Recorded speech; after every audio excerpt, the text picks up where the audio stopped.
नमस्कार, सुप्रभात प्यारे विद्यार्थियों, कैसे हैं आप सभी। प्यारे विद्यार्थियों, कक्षा नवम अनिवार्य हिंदी की इस ऑनलाइन क्लासेस में आप सभी का हार्दिक स्वागत है, अभिनंदन है। हमने अभी तक ग्रामश्री के कुछ पद्यांशों की चर्चा करी, जिसमें प्रकृति के सौंदर्य को कवि सुमित्रानंदन पंत, जिसे प्रकृति का सुकुमार कवि कहा जाता है, उन्होंने प्रकृति को एक युवती के रूप में मानवीकरण करके सस्य श्यामला उस धन धान्य से परिपूर्ण भाव से उसका श्रृंगारिक चित्रण किया। अब प्रकृति में आए हुए विभिन्न बदलाव और विभिन्न ऋतुओं का आगमन होता है। इस दरमियान जो परिवर्तन प्रकृति में देखने को बने और उस प्रकृति में हुए परिवर्तनों को देखकर कवि ने जो कल्पना की, ऐसे प्रकृति के सुकुमार कवि सुमित्रानंदन पंत की उसी यात्रा को हम आगे बढ़ाते हैं। चलिए पढ़ते हैं ग्रामश्री। प्यारे विद्यार्थियों, अभी इस पद्यांश में कवि सुमित्रानंदन पंत ने क्या कहा कि अब रजत स्वर्ण मंजरियों से लद गई आम्र तरु की डाली, झर रहे ढाक पीपल के दल, हो उठी कोकिला मतवाली। महके कटहल मुकुलित जामुन, जंगल में झरबेरी झूली, फूले आड़ू नींबू दाड़िम, आलू गोभी बैंगन मूली। यानी उक्त पद्यांश में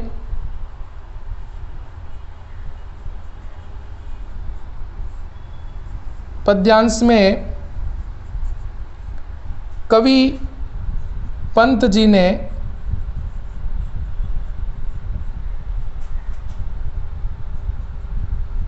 प्रकृति में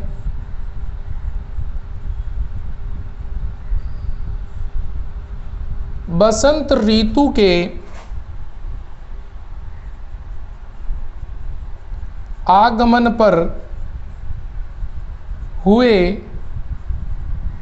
बदलाव का चित्रण किया है। यानी कवि पंत ने वर्तमान समय में, देखो प्रकृति में हर ऋतु में अपना अलग अलग रूप होती है और अलग अलग रूप धारण करती है। तो इस समय कवि पंत जी ने जो प्रकृति में ग्रामश्री की यात्रा के दौरान जो उन्होंने देखा और उसी का चित्रण उन्होंने बताया कि इस समय प्रकृति में वसंत ऋतु आई, फसलें पकी और पेड़ पौधों के पत्तियां पल्लवित होने के साथ साथ नए कपोले भी निकले। तो कवि ने क्या कहा कि अब रजत स्वर्ण मंजरियों से, उपमा अलंकार है, ध्यान रखना प्यारे बच्चों, हमने अलंकार पढ़ लिए हैं, ध्यान रखना।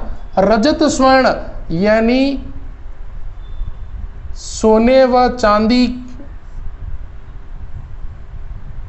सोने व चांदी के समान, ठीक है ना। अब रजत स्वर्ण की मंजरियों से लद गई आम्र तरु की डाली। आम्र यानी आम, तरु यानी वृक्ष, की डाली मतलब शाखाएं।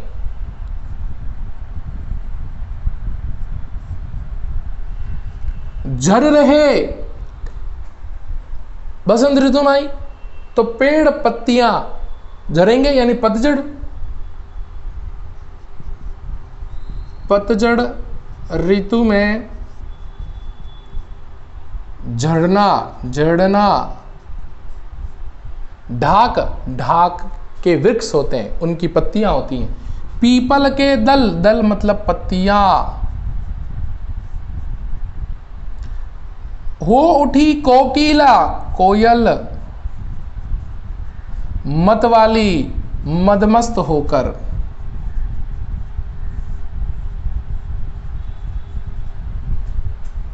महके, महकना, पल्लवित होना। कटहल, कटहल की फसल। मुकुलित यानी खिलना।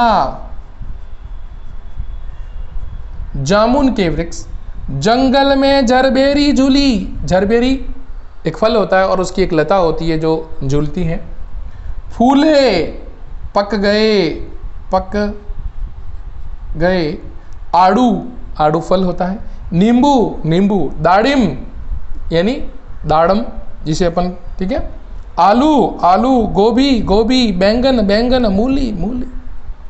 प्रस्तुत पद्यांश में कवि प्रकृति के सुकुमार कवि सुमित्रानंदन पंत प्रकृति के वसंत ऋतु के आगमन पर नए पल्लवित धारण किए हुए पत्तों के और एक नए श्रृंगार का एक मनोहारी चित्रण करते हुए बताते हैं कि अब प्रकृति के अंदर आम्र के वृक्ष यानी आम के पेड़ों की शाखाएं और उनकी पत्तियां यानी मंजरियां का मतलब होते हैं पत्ते, पत्तों से, ये भी कह सकते हैं पत्तों से, यानी आम के पेड़ की पत्तियां, आम की शाखाओं की पत्तियां सोने व चांदी के समान चमक रही हैं। कौन चमक रही है? आम के वृक्ष की डालियां, आम की वृक्ष की शाखाओं पर लगी वो मंजरियां यानी आम की मंजरियां, आम की पत्तियां। आपको पता हो तो नववर्ष हो या दीपावली हो, हम अपने द्वार पर द्वार बंधन करने के लिए माला लाते हैं और उसमें मंजरियां होती है, उसमें अशोक और आम्र की मंजरियां होती है। तो वो मंजरियां, वह पत्तियां अब पूर्ण रूप से क्या हो चुकी हैं? पक चुकी हैं, पल्लवित हो चुकी हैं। तो अब उन आम वृक्ष की शाखाओं पर लगी वह पत्तों की समूह सोने व चांदी के समान चमक रहे हैं, दमक रहे हैं। पतझड़ और वसंत ऋतु के आगमन पर यही नहीं, जंगल में लगे ढाक के और पीपल के पत्ते भी झड़कर नए कोपुलों के रूप में फूट पड़े हैं और प्रकृति के इस उद्दीपन रूप को देखकर, प्रकृति के इस उत्कृष्ट रूप को देखकर प्रकृति की ललना, प्रकृति की मंदभावनी रूप को व्यक्त करने वाली कौन? कोयल, जो प्रकृति के इस रूप को देखकर भाव विभोर मदमस्त हो जाती है, आनंदित और आह्लादित हो जाती है और वह कोयल प्रकृति में कुहुकने लगती है, मीठे गीत गाने लगती है, सुनहले गीत गाने लगती हैं, यानी प्राकृतिक शोभा के भावों को वह गुनगुनाने लगती है, प्राकृतिक भावों को वो व्यक्त करने लगती हैं। महके कटहल मुकुलित जामुन, जंगल में जरबेरी झूली। इस समय प्रकृति के इस प्रकार उद्दीपन रूप को देखकर, यानी प्रकृति के इस आलुम्बन भाव को देखकर कोयल अपने मन के भावों को, विचारों को व्यक्त करती है और इसी दरमियान कटहल की पौधे और जामुन के पौधे महकने लगते हैं, खिलखिलाने लगते हैं, अर्थात वो पूर्ण रूप से पल्लवित होते नजर आते हैं और उनसे युक्त गंध आसपास के वातावरण में महसूस होने लगती है, आभास होने लगती है। यही नहीं, जंगल में झरबेरी झूली, झरबेरी यानी जामुन की लताएं, जामुन की झरबेरी, उसके आसपास जो मनभावनी लताएं हैं वो लताएं भी अब अपने नए पत्तों के भार से झूला झूलती हुई दिखलाई पड़ती हैं। फूले आड़ू, नींबू, दाड़िम, आलू, गोभी, बैंगन, मूली। यही नहीं, इन पत्तियों और इन पुष्पों, इन फलों के साथ साथ सब्जियां भी अब पककर तैयार हो गई, जिसमें आड़ू के फल, नींबू, दाड़म और आलू, गोभी, बैंगन, मूली, ये सभी क्या अब पककर तैयार हो गए, बड़े स्वादिष्ट भावों में रस से भर चुके हैं, बड़े प्रकृति के उन उन्माद रूप से अभिव्यक्त हो चुके हैं। आया समझे प्यारे बच्चों? तो प्रकृति का एक अनोखा रूप देखकर कवि सुमित्र नंदन पंत का मन बड़ा आह्लादित और प्रसन्नचित हुआ था। उसी को उन्होंने अपनी भाषा में, अपनी कविता में उखेरा है। वापस एक बार बोल रहा हूं, ध्यान से समझना इस चीज को कि कवि सुमित्र नंदन पंत ग्राम श्री में प्रकृति के उस आलंबन और उद्दीपन रूप को देखकर जिस प्रकार भाव विभोर, आनंदित और मन भावने हो जाते हैं, और उन्होंने अपनी कविता में आगे लिखा कि अब प्रकृति में वसंत ऋतु का आगमन होता है और उस दरमियान आम के वृक्ष की डालियां और उनकी शाखाएं अनेकों मंजरियों के पत्तों से युक्त हो जाते हैं। वो पत्ते सोने और चांदी के समान चमक लिए हैं, दूर से चमकते हुए दिखलाई पड़ते हैं, देते हैं। जर रहे ढाक पीपल के दल, हो उठी कोकिला मतवाली। और उस समय पतझड़ ऋतु के प्रारंभ होने पर ढाक के वृक्ष के पौधे, ढाक वृक्ष के पत्ते और पीपल के पत्तियां झड़ जाते हैं और पुनः एक नई कपोल के रूप में पल्लवित होते हुए दिखलाई देते हैं। और प्रकृति के इस आलम्बन और उद्दीपन रूप के भाव से, प्रकृति के इस अनोखे रूप भाव को देखकर कोयल मन भावनी हो जाती है, मदमस्त हो जाती है, आनंदित हो जाती है, भाव विभोर हो जाती है और प्रकृति के इस सुनहरे रूप को वह कोयल गाने लगती है, व्यक्त करने लगती है।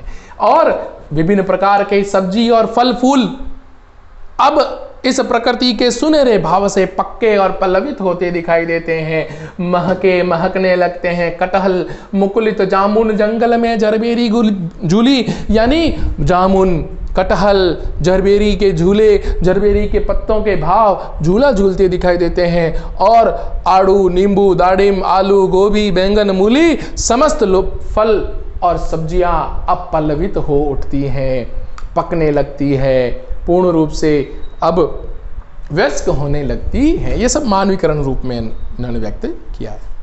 अगला पद्यांश देखते हैं, इसी का है, यही प्रसंग चलेगा यहां पर। पीले मीठे अमरूदों में, अमरूद होते हैं, अमरूद देखे होंगे, अब लाल लाल चित्तियां पड़ी। चित्तियां मतलब धारी, धारी होती ना ऐसी, ठीक है ना। तो लाल लाल धारी यानी पक कर तैयार हो गए, पक गए सुनहले मधुर बेर, बेर यानी बेर, एक नामक फल होता ना बेर जिसे बोलते हैं। अमली से तरु की डाल झड़ी, अमली आंवला से तरु वृक्ष की डाल झड़ी, लड़ी बन गई। लह लह पालक मह मह धनिया, लौकी और सेम फली फैली। मखमली टमाटर हुए लाल, मिर्चों की बड़ी हरी थैली। सरल है शब्द। कवि पंत जी ने आगे वर्णन करते हुए बताया है कि प्रकृति के विभिन्न पुष्प, विभिन्न फल, ठीक है, अब पककर तैयार हो गए। वो विभिन्न रसों से सन चुके हैं, विभिन्न रसों से युक्त हो चुके हैं। कवि कहते हैं कि अमरूदों में अब लाल चित्तियां, अर्थात जो अमरूदों की फसल थी, जो अमरूद के वृक्ष थे, पौधे थे, अब उन अमरूद पककर तैयार हो गए और उन अमरूदों पर लाल लाल चित्तियां पड़ चुकी हैं, लाल लाल धारियां पड़ चुकी, अर्थात अब वो पूर्ण रूप से पक चुके हैं। लाल धारियां कब पड़ती है फलों पर? जब वो पककर तैयार हो जाते हैं। जब वो पककर क्या हो जाता है बच्चों? तैयार हो जाते हैं। तो अब लाल लाल यानी अब लाल लाल भावों से वह अमरूद पककर तैयार हो गए हैं और पके हुए अमरूद की वह गंध मन को बड़ी सुगंधित, मन को बड़ी आनंदित करती है। पक गए सुनहले मधुर बेर, और जो छोटे छोटे बेर थे, जो रंग बिरंगे बेर थे, उन बेरों में भी अब रस भर चुका है और रस भरने से अब वो पक चुके हैं और पककर वो खाने योग्य हो चुके हैं। आंवली से तरु की डाल जड़ी, और आंवले के पौधे, आंवले के पौधों पर अब छोटे छोटे हरे हरे आंवले पककर तैयार हो चुके हैं। वृक्ष यानी वृक्ष की डाल जड़ी, यानी आंवले के वृक्ष की डालियां आंवलों के फल से झुक चुकी हैं, भर चुकी हैं। लह लह पालक, और धरती पर हरा भरा पालक हवा के साथ लहलहाता हुआ सुंदर दिखाई देता है। मह मह धनिया, और धनिया जो अब अपना पूरा रूप ले चुका है, और पालक और धनिये की वह पकी हुई मन भावनी सुगंध आसपास के वातावरण में चारों तरफ फैली हुई है, और इस प्रकार फैली है जिसकी गंध को सुनकर मन भावना होता है, मन बड़ा सुंदर दिखलाई देता है। मन और प्रकृति का यह मेल बड़ा ही अनुपम है, अनोखा है। लौकी ओ सेम फली फैली, यहां तक कि लौकी की फसल और सेम फली भी अपने हृदय में बीजों को लिए, पके हुए अनाज को लिए आज पूर्ण रूप से खड़ी हैं। मखमली टमाटर हुए लाल, आपको पता हो तो टमाटर पौधे पर एक मखमली भाव आता है। मखमल से युक्त वो टमाटर अब लाल लाल हो चुके हैं, अर्थात पककर तैयार हो चुके हैं। मिर्चों की बड़ी हरी थैली, और खेत में लगे हुए उन मिर्चों के पौधों पर एक थैली के रूप में गुच्छा, उस पौधे के अंदर एक गुच्छा, उन मिर्चों का पुंज, एक समूह, एक गुच्छा लटकता हुआ दिखलाई देता है। अर्थात उस समय प्रकृति में फसलें अपने पूर्ण पककर तैयार हो चुकी हैं, सब्जियां पककर तैयार हो चुकी हैं। एक बार वापस कर रहा हूं, ध्यान से समझिएगा प्यारे बच्चों। यहां पर कवि आगे वर्णन करता हुआ बताता है कि प्रकृति में अब अमरूद के फल भी विभिन्न प्रकार की लाल धारियां पड़कर आज वो बड़े ही मीठे और रस से परिपूर्ण हो चुके हैं, परिपूर्ण भाव से हो चुके हैं। अब वो खाने योग्य हो चुके हैं। पक गए सुनेले मधुर बेर, और छोटे छोटे बेर, रंग बिरंगे बेर जो मन को बड़े ही प्रफुल्लित करने वाले थे, आज वो बेर रस से परिपूर्ण हो चुके हैं, जिसको देखकर मुंह में पानी आ जाए, ऐसा सुंदर भाव प्रकृति में देखने को बना। आंवलों के वृक्ष, अब उनकी डालियां आंवलों के बोझ से झुकी हुई सी दिखाई देती हैं। लह लह पालक मह मह धनिया, यानी पालक और धनिया भी आज उस धरती की धरा पर, उसके वक्ष स्थल पर इस प्रकार हरे पूरे भाव से परिपूर्ण है, जिसको देखकर मन बड़ा ही सुंदर और आह्लादित होता है। और उस महके हुए उस धनिये और उस पालक की गंध से मन बड़ा अत्यधिक क्या होता है, प्रफुल्लित और आनंदित होता है। मखमली टमाटर हुए लाल, जो लाल टमाटर मखमल के समान कोमलता लिए थे, आज पककर तैयार हो गए हैं। और मिर्चों के पौधों पर मिर्चें एक थैली की तरह, एक गुच्छे के रूप में उस वृक्ष पर पकी हुई, लटकती हुई दिखलाई देती हैं। तो ये था प्यारे विद्यार्थियों सुमित्रानंदन पंत का ग्रामश्री का एक पद्यांश। जिस समय सुमित्रानंदन पंत ग्रामश्री में जाते हैं तो उन्होंने जो परिवर्तन देखे प्रकृति में, जो प्रकृति के भाव देखे, उन प्रकृति के भावों को उन्होंने अपनी कविता में लिखा। भाषा इनकी खड़ी बोली रही है, ठीक है। तत्सम तद्भव शब्दों का प्रयोग इन्होंने किया है। अनुप्रास और उपमा अलंकार, यहां पर कौन सा अलंकार आया है इस पंक्ति में? उपमा अलंकार। और ये चीज मैंने आपको बताई है, जब किसी वर्णीय वस्तु, प्रस्तुत वस्तु की तुलना अप्रस्तुत, अवर्णित वस्तु के साथ गुण, रूप, रंग, क्रिया, व्यापार के आधार पर की जाए, वहां उपमा अलंकार होता है। सा, सी, से, के, समान, सरिस, सदृश्य, ईमी, ज्यों, यहां देख लो से शब्द आया, उपमा अलंकार, ध्यान रख दिया, ठीक है। उपमेय और उपमान की तुलना की जाए। तो ये था हमारा ग्रामश्री का पद्यांश। आशा करता हूँ आपके समझ में आया होगा। आप इसके कठिन शब्दार्थ लिखें और नोट्स बनाएं, अधिक से अधिक पढ़ें, और मेरे इस YouTube चैनल को अधिक से अधिक लाइक, शेयर और सब्सक्राइब जरूर करें। मिलते हैं एक नए वीडियो के साथ, तब तक के लिए नमस्कार।